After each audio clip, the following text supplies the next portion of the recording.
නමස්කාර වේවා බුදුරුවනට සැමදා බුදු හිමි සරණ යමි. නමස්කාර වේවා ධම්රුවනට සැමදා සදහම් සරණ යමි. නමස්කාර වේවා සංඝරුවනට සැමදා මහා සංඝ සරණ යමි. නමස්කාර වේවා තුනුරුවනට සැමදා තිසරණ සරණ යමි. සාදු Sadhu, sadhu. We pay homage to our teacher, Pingwat Lukuswami Wase, who taught us the Dhamma in this era. Sadhu, sadhu, sadhu. Dear lay devotees, today we're going to learn a discourse from the Angyutta Nikaya. But before we talk about this discourse, I want the people watching, you guys, to understand something important. When we listen to the Dhamma, before we listen, we should have a very good understanding of why we need the Dhamma in our life. What's the reason someone practices the Dhamma? What's the reason someone listens to the Dhamma? These are all questions we should know the answer. These questions are very, very important. The answers are also very, very important. Now, if someone doesn't have an understanding why they practice the Dhamma, what the reason is, then they have no encouragement and they have no effort to practice the Dhamma.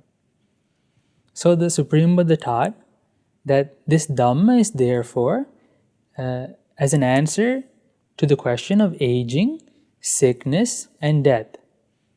So if someone is practicing the Dhamma, they should be practicing it with the idea that they're practicing a solution for aging, sickness, and death. They're practicing the way to escape from suffering. That's why we need the Dhamma. So the Supreme Buddha taught the reason why beings are born again and again, the reason why we go through suffering, is that we don't see the reality of the world. We don't see how things really are. What's the reason for that? There's something called ignorance in our life, where we've become entangled with this ignorance.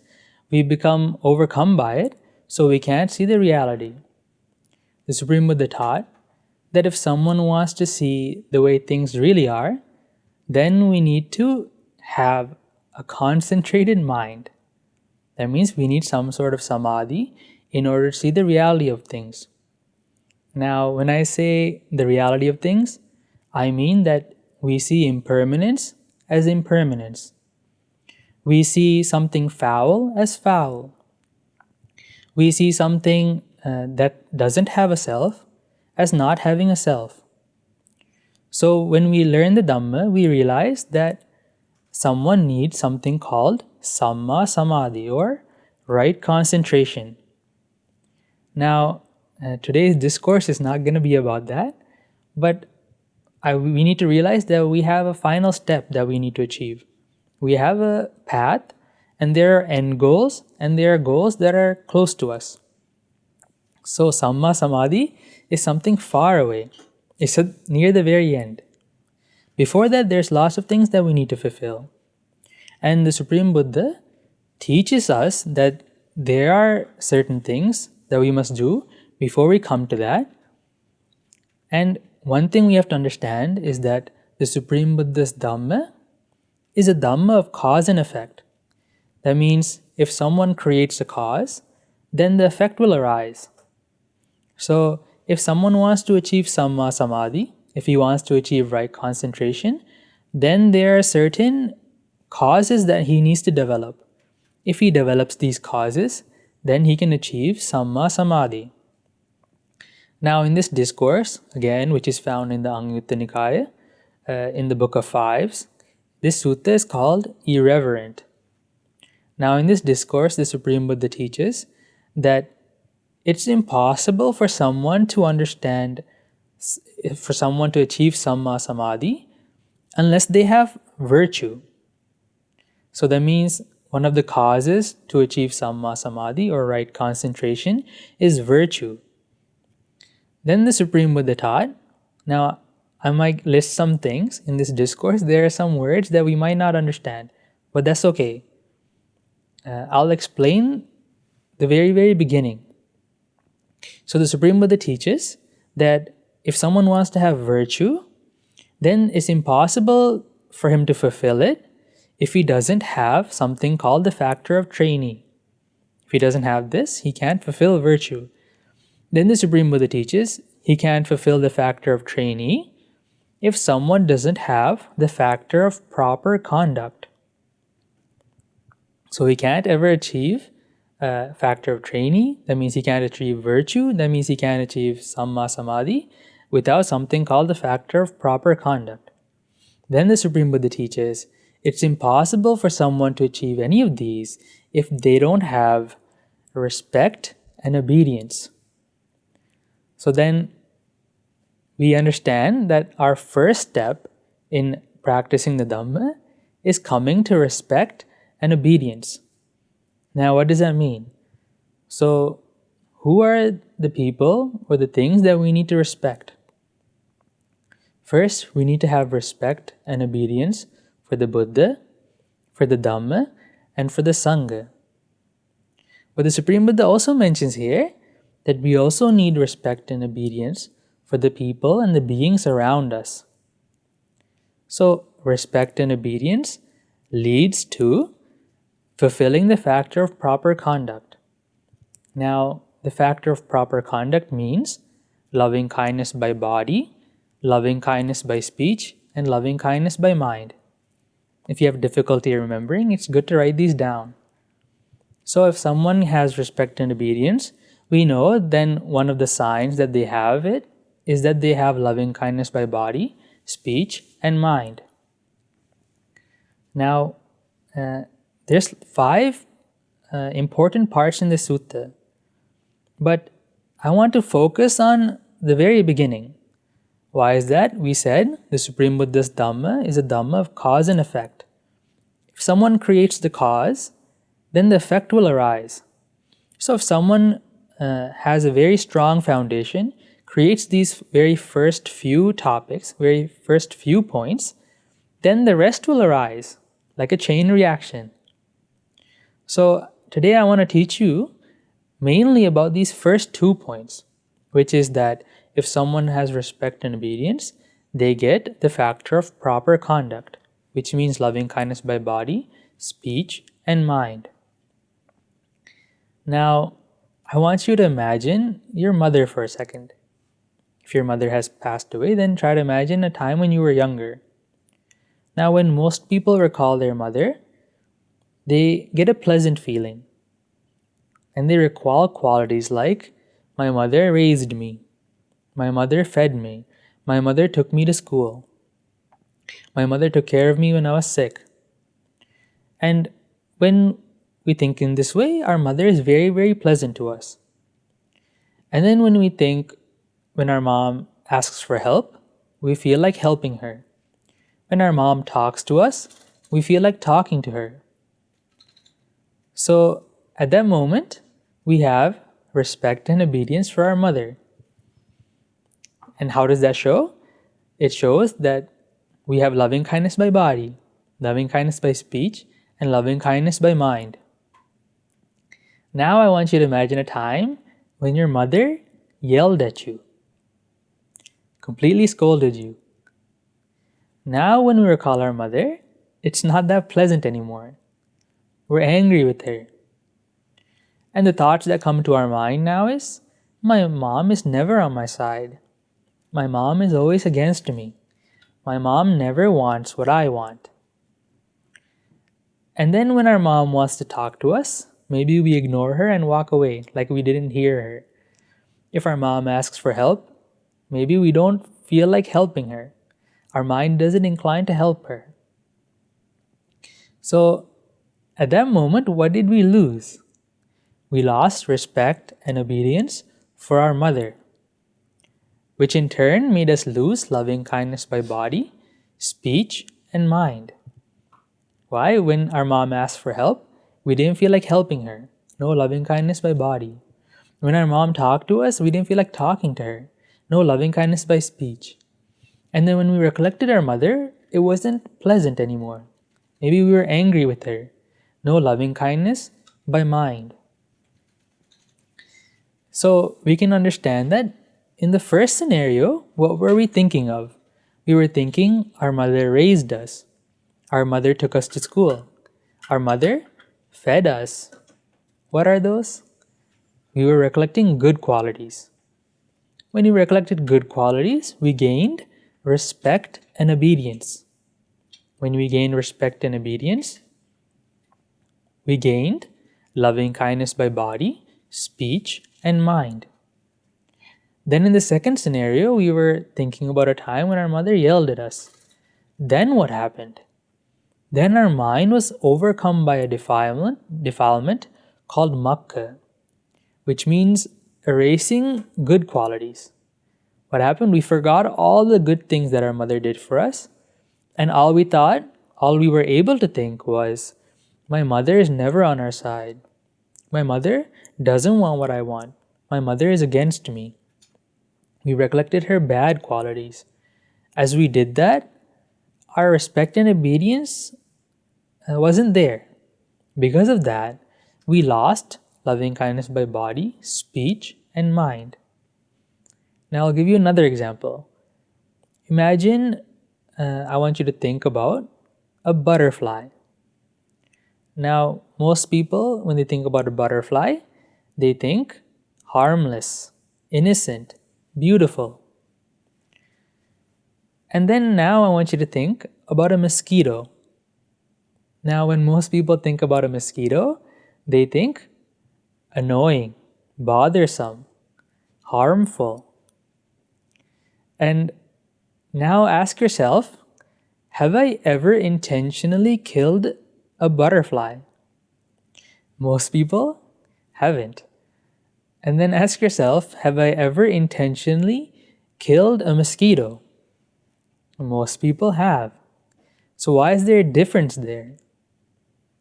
In the first scenario, when we talked about the butterfly, most people say innocent, harmful, harmless, beautiful. What are those? Those are all good qualities.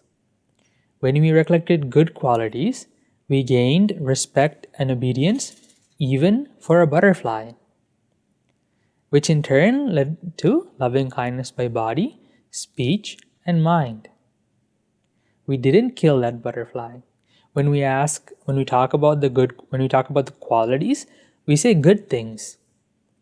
And when we think about a butterfly, it's pleasant in our mind. And then the mosquito, we recollected bad qualities. We said harmful, annoying, bothersome. As we thought bad qualities, we lost respect and obedience for that mosquito. When we lost respect and obedience, we lost loving kindness by body. We killed the mosquito. We lost loving kindness by speech. When we talk about a mosquito, only bad qualities come to mind.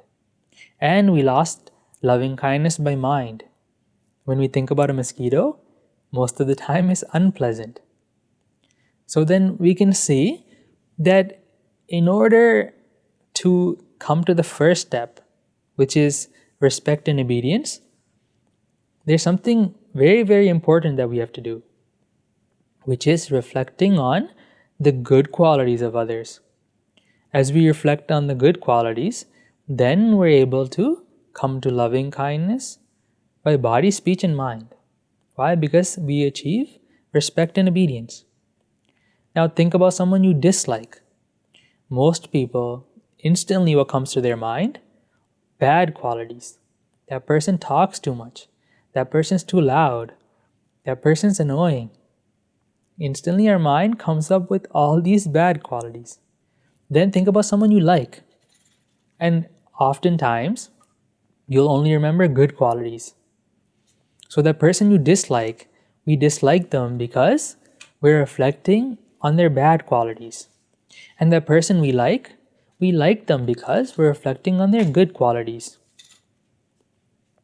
So then, if we want to be in a world where we have no ill will towards others, we have no anger towards others, then we need to start reflecting on people's good qualities. Now, as we do this, we fulfill the factor of proper conduct, which in turn lets us fulfill the factor of trainee, which in turn lets us fulfill virtue, which in turn lets us fulfill samma samadhi and right view. So how does that work? Now, let's say there's someone who wants to keep the 5 precepts, but he has a hard time keeping them. Then the reason he has a hard time keeping them is because he hasn't created the cause. We said one of the causes for virtue or sila is that he should have respect and obedience. That's the first step. So then the reason someone is breaking their precepts is that they don't have respect and obedience. How does that work? Let's say someone tells a lie. When someone lies, what is it that they're doing? They're deceiving another person. So ask yourself, do I like to be deceived? Let's say someone tricks us. Let's say someone, after they trick us, do we think the person who tricked us or deceived us, that person has respect for us? No. So then we understand that the reason we're tricking someone else is because we don't have lots of respect for them. Why? If we had lots of respect, we would never think of tricking them. So because we don't have respect and obedience, we lose loving kindness by speech. We tell a lie. We trick them. We deceive them. Our virtue doesn't have the cause. Let's say someone kills. Again, with the example of the mosquito, they reflected on bad qualities, which made them lose respect and obedience. Again, they ended up breaking their precepts. For all of the precepts, they all have the beginning of respect and obedience. And the way we come to that is by reflecting on good qualities. So we understand that now, in order for us to come to the first step in practicing the Dhamma, which is respect and obedience, we need to reflect on good qualities. And the way we know that we're doing this correctly is that we should be able to see it. How? We should have loving kindness by body, speech, and mind. Now, how do we practice this part? And the reason I'm focusing on these first 2 points is that this is the foundation for the rest.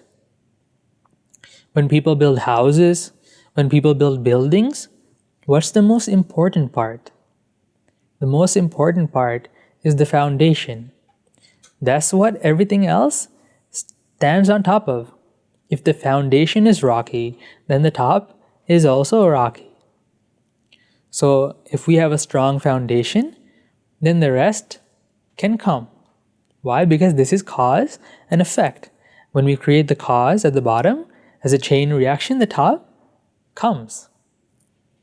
So how do we practice this in real life? We said someone needs to have respect and obedience. So let's take 2 scenarios. Let's say someone goes to the kitchen and they see a cup. Someone has left a cup in the sink. Now, one person sees the cup and they think, who left this cup here? Why did they leave this cup here? Am I the only one who's supposed to wash things? I'm not the worker here. And angrily, they wash this cup. Then another person comes. This person sees that same cup, but he doesn't think in that way. He thinks, someone was probably in a rush. Maybe that person didn't have time. Maybe that person forgot. That happens to all of us. And he, without anger, with compassion, he washes the cup. Now, both of them did the same act. Both of them did the same action. They both washed the cup. But one of them created bad karma. They had anger arise and unwholesome thoughts arise. The other person created merit. That person had compassion, and that person was able to put their thoughts aside and wash the cup very, very comfortably. Now, between those two people, which person had respect and obedience? The second person had respect and obedience. That second person was thinking of good qualities. The second person had a stronger mind. Now, we can ask, which of these two people had the more developed mind? Between those two people, that second person had the more developed mind. And when did he develop it? When did he do that? He developed his mind even while washing a cup. Isn't that what bhavana means? The word bhavana means to develop. So he was developing his mind while washing a cup. He wasn't sitting cross-legged and saying something over and over again. So then we can understand that developing your mind should happen throughout the day, in every scenario. This person was getting rid of defilements even while washing a cup. This person was developing maitri or metta, loving kindness, even while washing a cup. This person was developing karuna or compassion, even while washing a cup.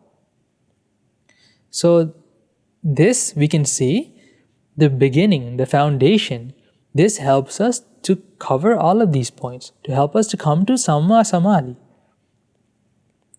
Now, let's take another example. How do we practice this? Now, let's say someone goes to the washroom. He goes to the washroom and he sees that it's dirty. Now, this person can either pretend he didn't see, finish his job there and walk away and think the next person will wash it. Or he can spend a few minutes and wash that washroom. Now, which person has more respect and obedience? That second person. Why? He puts what he wants to do aside and helps the people that are around him. He helps them by keeping that washroom hygienic. He's practicing the dhamma. He's practicing this. Then we see that we said before, when someone has respect and obedience, they get loving kindness by body, speech, and mind. Then we come to the third part, which is that when someone fulfills the factor of proper conduct, again, which is loving kindness by body, speech, and mind, then they fulfill the factor of trainee. Now, what's the factor of trainee? That's something called sekabala, which means it's 5 things. It's Shraddha, Hiri or Tap, Virya, Prajna. That means faith, shame of wrongdoing, fear of wrongdoing, energy or effort, and wisdom. So as he gains respect and obedience, as he does loving kindness by body, speech, and mind, then his Shraddha, his faith develops. And we also see that his shame and fear of wrongdoing develop. His energy develops. And his wisdom develops. So how does that happen? So let's say someone is doing that example we mentioned. He's washing that cup that someone has left behind. Now, as he sees that cup, maybe anger arises in him. Maybe that first thought of why did this person leave this here arises and a spark of anger arises. But then he remembers, no, I shouldn't reflect on a bad quality. I should think about a good quality. And as he thinks about this, what's he doing? His confidence, his faith in the Supreme Buddha increases. Why is that? he sees that this is something unwholesome. And he's developing something wholesome. He abandons anger and develops maitri. He develops loving kindness. And he does that out of faith. He does that with Shraddha. He believes in the Buddha's teaching. His Shraddha develops. And then now he sees that anger is something unwholesome. He sees that Buddha taught, the Supreme Buddha taught, that anger is something bad and loving kindness is something wholesome. That's something he should develop. So he sees the bad. He sees he's ashamed to get angry. He's ashamed of bad actions. He's ashamed of bad verbal actions, bad bodily actions, then bad mental actions. He abandons anger. He has shame of wrongdoing. That also increases. He also has fear of wrongdoing. He sees that anger leads to a bad consequence. He sees that it leads to a birth in one of the 4 bad destinations. He has fear of wrongdoing. And then he also has energy or effort. Now, in the Buddha's teaching, effort isn't just effort we exert physically. In the Buddha's dispensation, in the Buddha's teaching, the Supreme Buddha teaches effort in this way, that someone has an arisen unwholesome thought, let's say anger. What does he do? He removes that unwholesome thought. That takes effort. And then he keeps unwholesome thoughts from arising. He doesn't let new unwholesome thoughts, he doesn't let new anger arise, he doesn't let new lust arise, he doesn't let new ignorance arise. That also takes effort. And then he creates, and then he arises a wholesome thought. He arises loving kindness in his mind.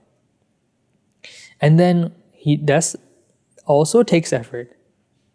And then he develops that loving kindness even further. That also takes effort. So effort in the Buddha's teaching is 4-fold. He removes an arisen defilement. He prevents new defilements, which is unwholesome thoughts, from arising. And then he creates in his mind a wholesome thought. And then he develops that wholesome thought. So it's 4 stages. So as he does this, his effort increases. We say his virya increases. And then finally, his wisdom increases. How does that happen? In the Milinda's question, King Milinda's questions, King Milinda asks Nagasena, Arhat Nagasena, how would you describe wisdom? What kind of action does it do? And there Arhat Nagasena says, he teaches that wisdom has the nature of cutting off. And what does that mean? He gives an example. Imagine there's someone cutting wheat. I don't know if maybe you guys have seen that before. When people in olden times cut wheat, they would have a little hand sickle, and then they would grab the wheat in one hand, the stalks in one hand, and then they would use the sickle and cut it with the other hand. So when they did that, he would grab the wheat in one hand and use the sickle with the other hand. And in the same way, Arhat Nagasena teaches that he grabs a defilement with wise consideration. So he sees anger has come into his mind, and he grabs hold of it with wise consideration. Now he's aware anger has arisen. Then he cuts it off with wisdom. He removes that anger with wisdom. In that way, wisdom has the nature of cutting off. Now the Buddha explains wisdom in many other ways in the discourses, but in that way we can clearly see that as he cuts anger off, he's developing his wisdom. He's training it. So as he practices these steps, his faith increases, his shame of wrongdoing, his fear of wrongdoing, his energy or effort, and his wisdom all develop. All of these develop as he sees good qualities, as he gains respect and obedience, and as he practices loving kindness by body, speech, and mind. Now, as we practice this, we might come into a situation where we have people in our lives where it's very difficult for us to recollect their good qualities. As you practice this, you'll find this situation as something that we can't get out of. We have people in our life that we dislike a lot. Maybe it's hard for us to recollect their good qualities. The Supreme Buddha teaches that in these scenarios, maybe that person in our life, he has very bad verbal qualities. That means he lies, gossips, uses divisive speech. He uses empty speech, which he talks about useless things. And he uses harsh speech. So maybe there's someone who has that kind of verbal action. But that person has very good physical actions. That means he doesn't kill. He doesn't commit sexual misconduct. He doesn't steal. He's someone who's restrained in a physical sense. Then the Supreme Buddha teaches, don't focus on his verbal bad actions, focus on his good physical ones. So in that way, we can come back to recollecting good qualities. Then maybe there's the opposite of that person. That person has very bad physical qualities, but good verbal ones. That means he doesn't tell lies. He doesn't use empty speech. He doesn't gossip. He doesn't use divisive speech, and he doesn't use empty words. He doesn't talk about useless things. But that person might kill. That person might commit sexual misconduct. That person might steal. Then in that scenario, the Supreme Buddha teaches, don't focus on his physical bad actions, focus on his good verbal ones. Then there are some people in our life where they neither have good physical qualities or good verbal qualities. In that case, but this person may from time to time do some kinds of good actions. So there's someone who doesn't keep any of the precepts. He tells lies, he gossips, uses divisive speech, he uses empty words, talks about useless things. And he kills, he steals, he commits sexual misconduct, he does all of these things. But from time to time, this person engages in something wholesome. From time to time, this person, let's say he gives a dana, he gives to the homeless, maybe he gives to orphans, maybe he gives to the sangha. From time to time, he does this. Maybe from time to time, he goes and worships a stupa. He goes and offers a flower to the Supreme Buddha. Maybe from time to time he chants Paritta. In that scenario, the Supreme Buddha teaches, don't focus on his bad physical and verbal actions, but focus on those good things he does from time to time. Focus on those things and reflect on the good qualities. Let go of that anger. Then the Supreme Buddha teaches, there might be someone who doesn't have any of this. This person has no good qualities physically, verbally, and from time to time he does nothing good. Then in that scenario, the Supreme Buddha teaches, arouse compassion. And he gives a beautiful simile here. Now imagine we're crossing a desert, and as we cross, halfway through the desert, we see an innocent stranded man.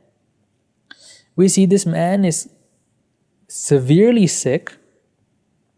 We see that he's thirsty, he's hungry, and nowhere around is any shops. There's no water in sight. There's no food in sight. And immediately in our minds, compassion arises. Why? This person has nothing going for him. This person has nothing as a hope for himself. This person is gonna come to his own destruction. He's gonna end up suffering a lot. Why? This person has nothing around to help him. In the same way, the Supreme Buddha teaches, when we see that person who doesn't have any good physical or verbal qualities, when this person doesn't even do from time to time wholesome things, then arouse compassion. Why? This person has nothing going for him. This person has nothing that will help him in his future life. This person isn't collecting any merit. He's going on a path that leads to his own destruction. He's going on a path that goes to the 4 bad destinations. Then when you think in that way, you'll be able to abandon that anger and arouse compassion for that person. So that's one way the Supreme Buddha taught that we should think on good qualities. Now let's say we try this and it still doesn't work. Maybe we're not familiar with that person. Then what should we do? Now imagine this. Imagine you think one day, I'm tired of living the lay life. I'm tired of dealing with people. And you end up leaving your home and you go to the forest and you make a small house there, and then you're living in the forest all by yourself. Then suddenly anger doesn't arise anymore. Why? Because you can't get mad at plants and trees. And then suddenly your precepts are also protected. You're not telling lies anymore. You're not killing anymore. You're not breaking any of the precepts. Why? Because you can't lie to rocks. So then this person, you might think, wow, my precepts are protected. I don't get angry anymore. I must have become a stream mentor. I must have gotten rid of these defilements for some amount. So he might be deluded into thinking that. But what has he really gotten rid of? He's gotten rid of the opportunity to get angry. He's gotten rid of the opportunity to kill. He's gotten rid of the opportunity to steal, the opportunity to commit sexual misconduct, the opportunity to lie.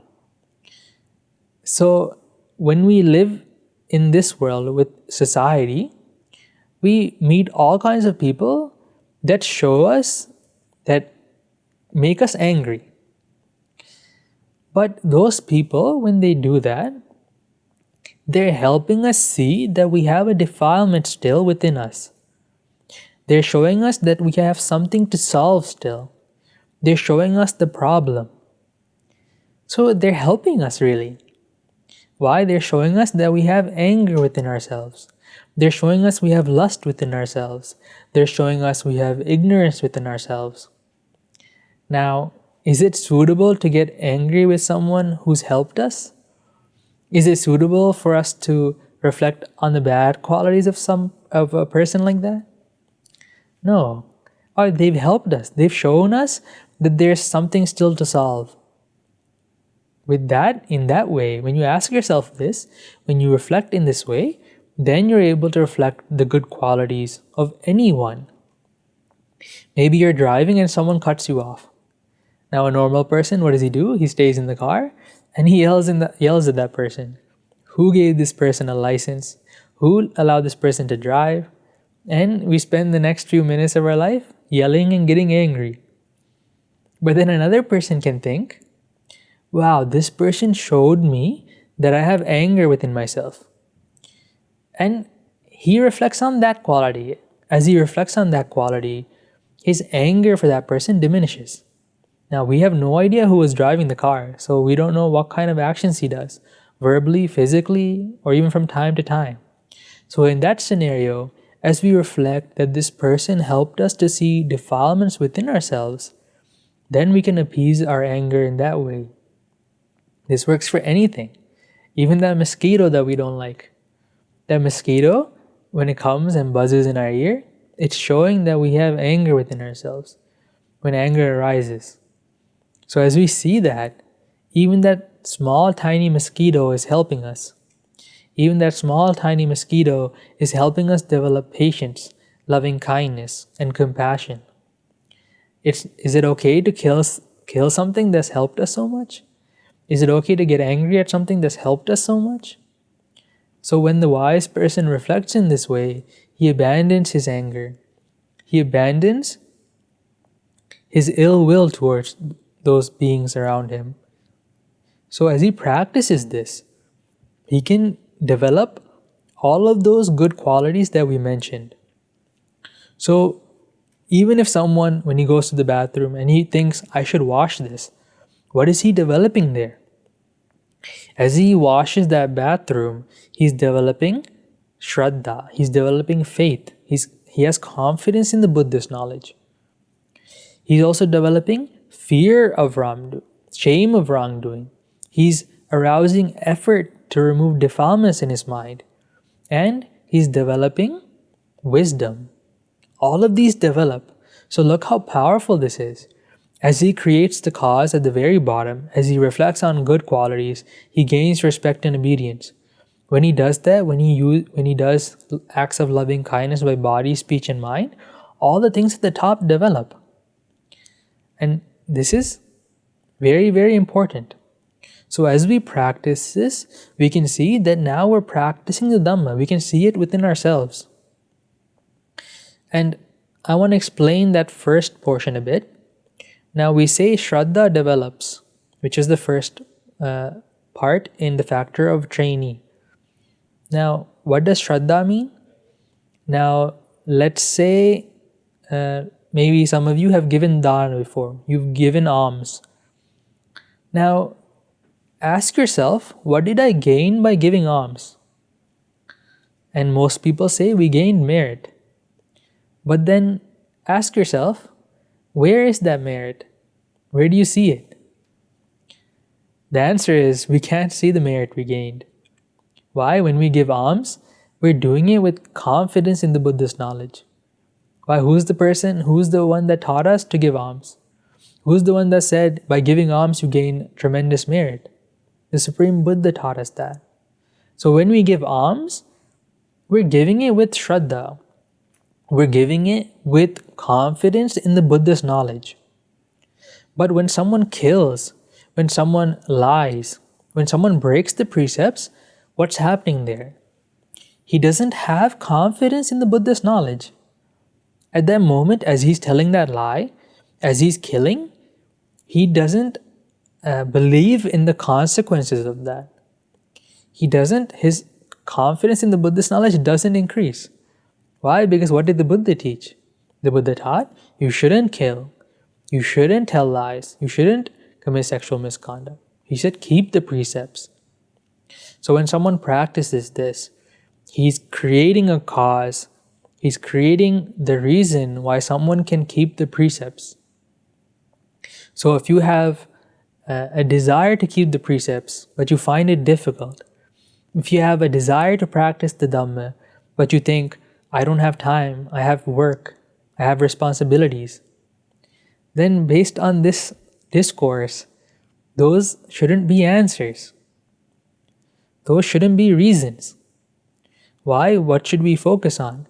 We should be focusing on creating the foundation. We should be focusing on creating the cause. Why? The Dhamma that the Supreme Buddha taught is a Dhamma of cause and effect. When we create the cause, then the effect will arise. So this is creating the cause. This is creating the cause to develop Shraddha, to develop confidence in the Buddhist knowledge. This is creating, increasing fear of wrongdoing, shame of wrongdoing, effort, and wisdom. This is increasing our virtue, our ability to keep virtue. This is increasing right view. This is increasing our ability to come to Samma Samadhi, or right concentration. So this is something that we have to practice now. So this is something now we listen to. Now the next step is practicing this. That's like the practical. We've learned the theory. Now we have to use this in our everyday life. We have to use this practically. That's the way we develop the Dhamma. So it's not just enough to listen to it. We have to actually practice it now. When we practice it, we come up with problems, maybe we come into conflicts. Then we can ask even further, how do we solve this? How do we solve that? Then we can truly see the Dhamma within our lives. We can truly see how these factors are developing within us. And when we do this, we gain lots of happiness. That now we're someone who's practicing the Dhamma. We're someone who's genuinely following the Buddha's word. And he can see this now throughout his life. So after listening to this, after learning these teachings, our next step should always be to use it practically. So that should be that should be our step for all of us. So by learning this Dhamma, may we all be able to practice this comfortably and easily, and may we all have the good fortune to realize the Four Noble Truths in this Gautama Buddha's dispensation. Sadhu, sadhu, sadhu. Today's Dhamma sermon was sponsored by Rasika Kuruhettige Nielsen the Manian Saha, Robert Nielsen Pianan Saha, Aston Nielsen Putunuan, who are all living in Sweden. Now, the purpose of this Dhammadana, which is the greatest dana that someone can give, is that today the son, Aston Nielsen, who is living in Sweden, is celebrating his 12th birthday. And all the merit we collected, we share with Aston Nielsen. May that son be happy, healthy, and well. May he have long lifespan. May all his righteous endeavors succeed. And may he also have the good fortune to realize the Four Noble Truths in this Gautama Buddha's dispensation. Sadhu, sadhu, sadhu. We share this merit with all the devas. May all the devas rejoice in this merit of this Dhammadana. May all the devas who rejoice in this merit provide righteous protection to all of these lay devotees. May all the devas also have the good fortune to escape from this long journey of samsara. Sadhu, sadhu, sadhu.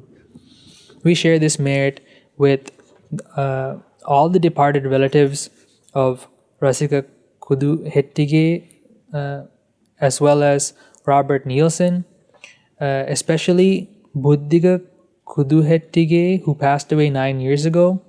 May all those departed relatives be happy, healthy, and well. May they have a good life in the next world. May they also have the good fortune to escape from this long journey of samsara. Sadhu, sadhu, sadhu.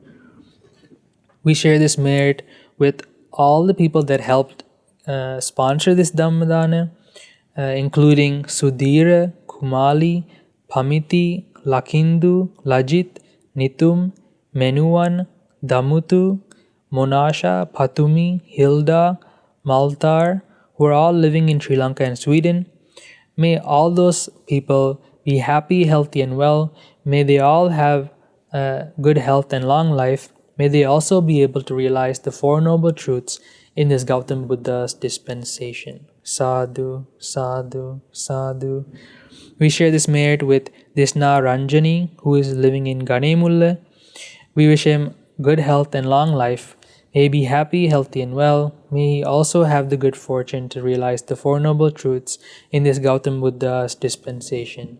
Sadhu, sadhu, sadhu. Again, we share this merit with Rasika Nielsen, with Robert Nielsen, and Aston Nielsen. May all those people who helped in this Dhammadana, if someone saw this and rejoiced, if someone said a kind word about this Dhammadana, may they all share in this merit equally. May all these lay devotees be happy, healthy, and well. May you all have long lifespan. May you all have the blessings of the Triple Gem. May you all be able to realize the Four Noble Truths and escape from this long journey of samsara. Sadhu, sadhu, sadhu. මෙවැනි වටිනා ධර්ම දේශනා ශ්‍රවණය කිරීමට ශ්‍රද්ධා daily YouTube චැනලය subscribe කරන්න.